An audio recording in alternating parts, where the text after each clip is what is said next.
Салам достор, биз азыр Кошо Мальчики тасмасынын аркасына келдик. Азыр актерлор канча гонорар алат, эмне тамак жешет, бүт силерге көрсөткөнгө аракет кылабыз, ошондуктан жүргүлө.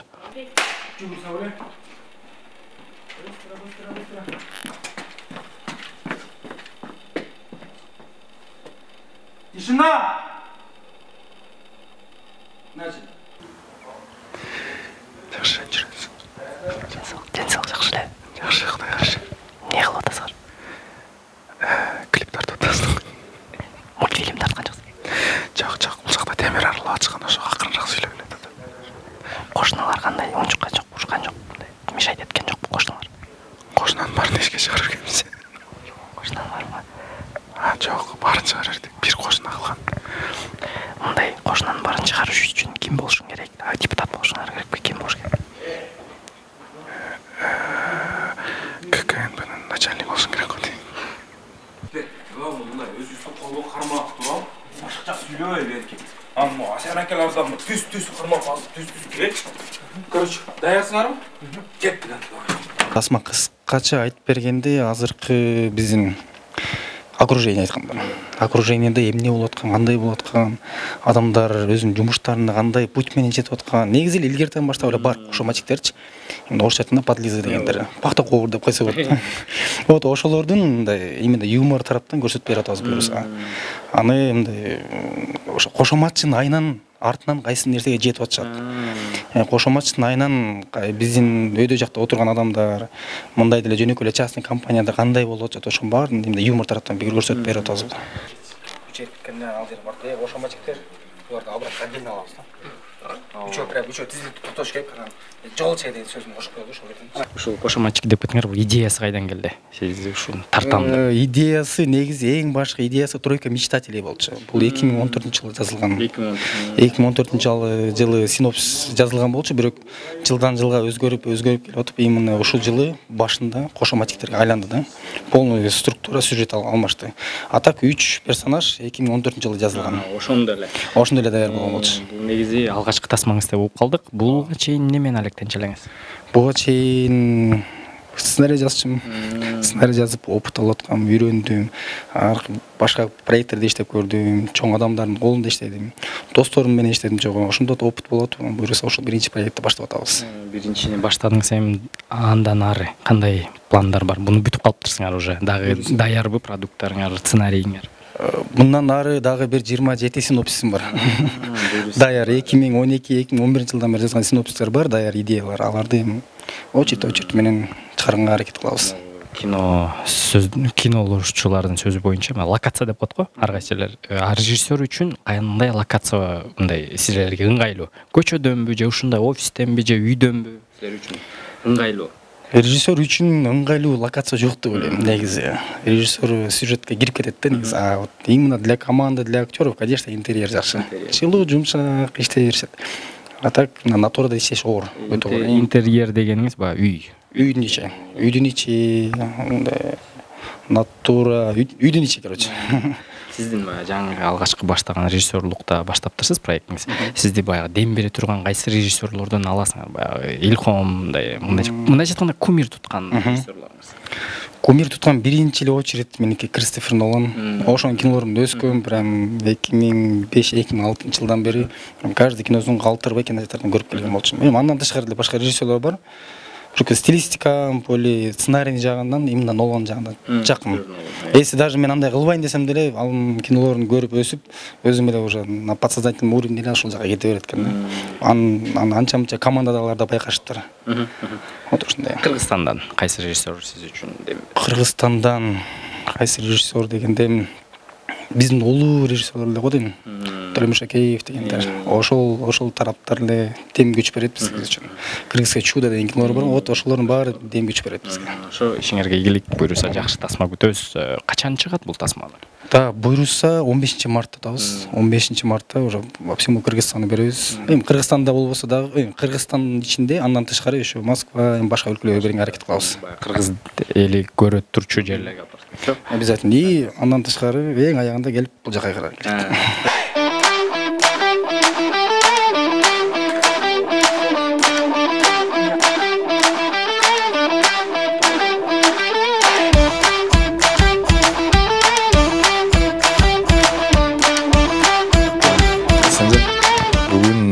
15 деп ойлогом, 16 күн экен көрсөт. Да. Канча күн калды? Все, бүгүн последний буюрса. Эми Атасыңарбы? бир жагынан сүйүнүчтүү, бир жагынан мындай неме болуп калат да. Уже съемка баргандан кийин үйдө отуруп калсаң мындай. Блин, тишина болуп эле, скучно болуп калат да. Сүйүнүп да, сүйүнбөй да ортодо да мындай дилемма болуп каласың да. Мына достор, азыр биздин Мисс Сахар долбоору биякта. Саламатсыздарбы? Качпагыла, качпагыла. Эмне тамак жеп атасыздар? Суюк монтаж. Мисс Сахар долбоору эмнеге ушундай пластиковый тамактарды жеп атасыңар? Билбейм, ушундай салып беришти, ошон үчүн ушундайга жеп атабыз. Таза жазалган нерсеби? Мен ойлойм таза жазалган нерсе деп. Өзүн дата эмеси жокпу, Жокпу? Жок, мен билесиң мен киммин? Мен Бакыт Адамалиевмин, Буга чейин мен өзүм театрда иштейм, Кыргыз улуттук драма театрында актер болуп иштейм. Ошо студент кезде эле кино жаатында балдар менен таанышып, кино жака аралашып калдым. Бул как второй болуп, так мындай чоң проекттерден, полный метрден экинчиси го дейм. Биринчиси ошол Өзүрмем деген кымбат деген байкелерден тартканбыз. Ага чейин жана короткий метрлерде ал уже неме авторский болуп калат. Ушул экинчи режиссер болуш үчүн театрда эле иштеп коюшуң керекпи же өзүң жанталашып, изденип, мындай бир проекттерге өзүң суранышың керекпи же сизге өздөрү келип болуп бер дедиби? Ошол айтып атпаймынбы, буга чейин аралаштым депчи. Ошондо карап туруп, эми экинчи режиссер дегенде мындай кандай десем, тоже бир аз эмес, нормальный кинодон түшүнүк керек да. Кандай тартылат, эмне болот, мындай кинонун кухнясын түшүнүшүң керек да. Бир-эки өзүм көрөзүм, мен буга чейин биринчи ассистент оператор болуп баштагам. Чисто жана объективди алып бер, тегинтип бер, мынтип бер. И актерский эми окуп бүттүм да. Андан уже жанагы образдарды тандаганда да уже мындай билип каласың да, кандай кимге кайсы жарашат. В основном ошол жагынан мындай жардам бересиң режиссерге. И сценарийде кээ бир моменттерде, постановкада кээде мындай режиссердун башы көп нерсе менен мындай занят болуп калат. Кээде анча-мынча моменттерде брат может, эгер брат болсо да, может мындай, может тигиндей, просто мындай чисто неме да. Прям советтейм, просто мындай көргөн билгенди кээде айтып турасың.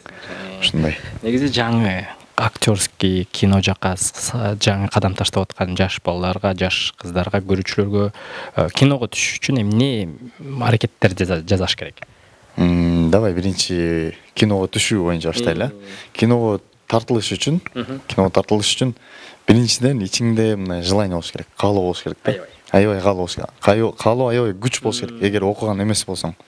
Окуган болсоң, эми аракет кылыш керек, жанагы кичинекей эпизоддук ролдор. Мен деле мисалы азыр көбүнчө эпизодический ролдор болуп атат да. Ошентип барып жанагы айтат го, неме башталат баары майдадан, байкабайт аны майдадан дейт. Кичинекей нерседен баштасаң, бир күн бир режиссер эпизоддон көрөт, давай мону второстепенный берели. Андан өзүңдү көргөзөсүң, давай могу главныйды берип көрөлүчү, ушундай болот да. Мындайча айтканда карьерный рост. Да.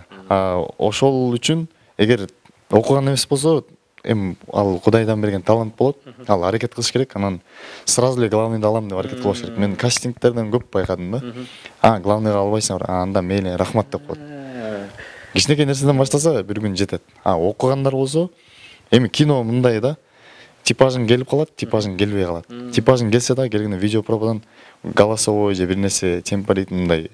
Голосовой жанынан өтпөй калышы мүмкүн. Ошол ар кандай. Ошо мен өзүмдү да кастингке жибердим эле, өтпөй калдым окшойт. Ошо мен өтпөй калгам. Ушул суроону атайын даярдап келип турсуң, Силерге кастингке сүрөттөрү жиберип, менин атым Балача Дөкөнчө десем, унчукпай калдыңар, анан ошон үчүн ушуга алып келдим. Эме, муну кадрдын сыртында жооп берейин десең. Жаман келинбейт. Всё, бош эле. Байке боёнгондон уялбайсызбы? Эркек болуп туруп боёнуп. Эркек болуп боёнгондон уялбайсызбы? Жок, уялбайсыз.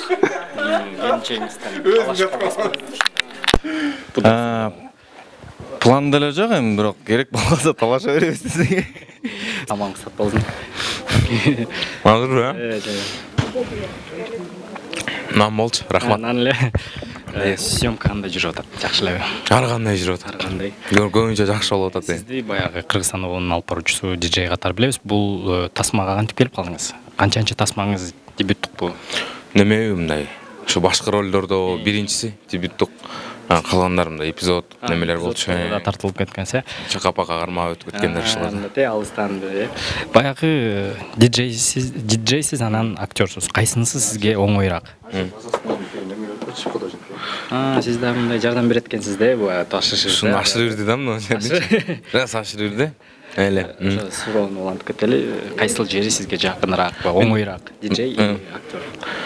Мен кесибим боюнча негизи актёрмун. Чынында мен 5 жыл профессионально ошо актерский кесипти окуп ошол жакта бүтүп ошондой эметкенмин. Анан бирок аз көбүнчө ошол интернеттен деле сен жана боласың деп элечи. Ыр окуган боласың, сен диджей боласың ошентип таанып калышкан да. Эми буйрса ошо актерскийди дагы көбүрөөк алып киного басым жасайм го, эми ошол жак жакын кылыш керек болуп атат азыр. Ошо диджей болуш үчүн Кыргызстанда эмне аракеттер жасаш керек? Кудайдын буйругу керек биринчи. Сен дашырган мен болобу. Кудайдын буйругу өзүңдүн аракетиң. Эми аракетиңден кайсы сферага кызыксаң ошого аракет кылыш керек.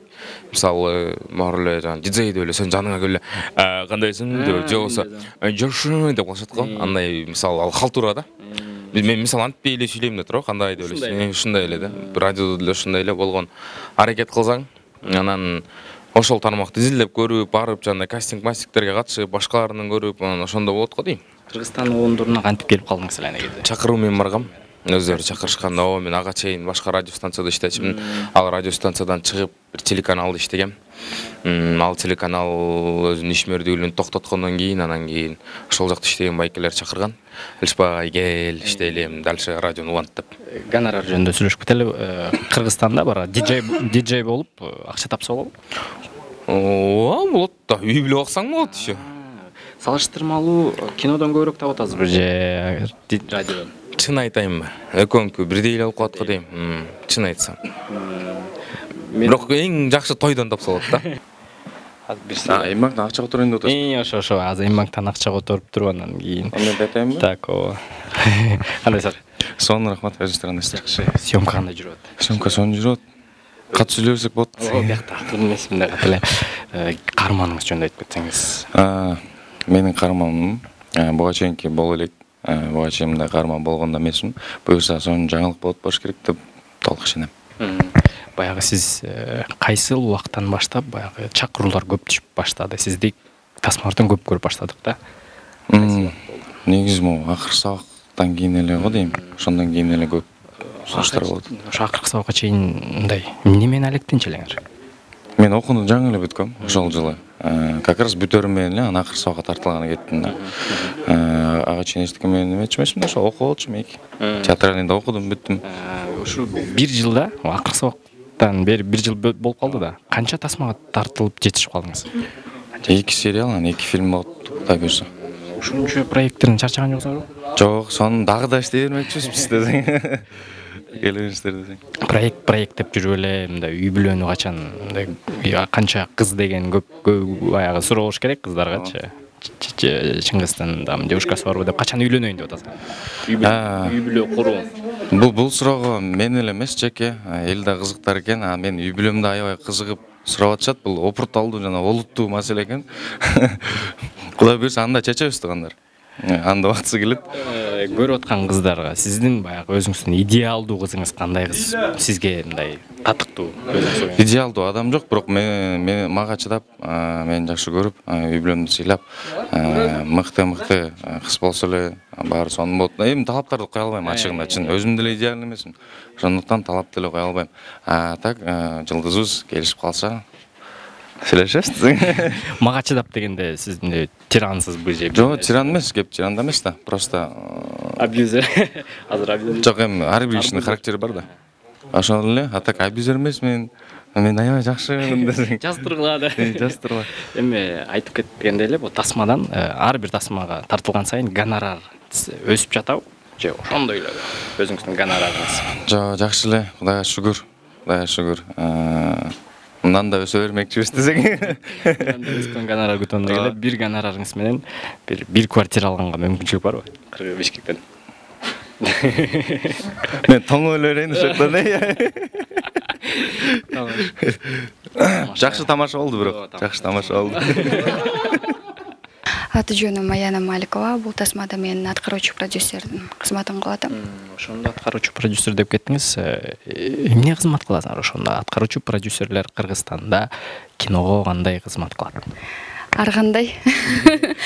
Ар бир кинодо менимче ар кандай болушу мүмкүн. Бул жакта мен чисто ошо акча жагын карап, ошол жагын бөлүштүрүп, кандай кылыш керек, бул жакка канча, тигил жакка канча деп актерлор менен сүйлөшүп, ошол жактарын жасайм. Актерлор менен сүйлөшүп кеттим дедиңиз. Кыргызстандын актерлору мындай эме эмеспи, орусча айтканда капризный эмеспи? Кандай алар менен сүйлөшүш оңой элеби? Тасмага сунуш бергенде. Ал деле ар кандай болот. Капризный деле болот. Жумушуңуз мындай өзүңүз айым экенсиз, жумушуңуз сиз үчүн оор эмеспи?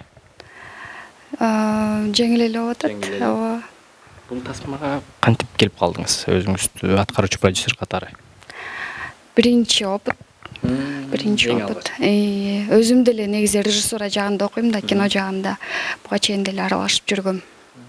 Кыргызстандын сиздин оюңуз боюнча Кыргызстандын тасмалары кайсыл тарапка баратат? Өйдө баратабы же ылдый баратабы? Аткаруучу катары. Ылдыга эле баратат, жакшы эле өнүгүп атат буюрса.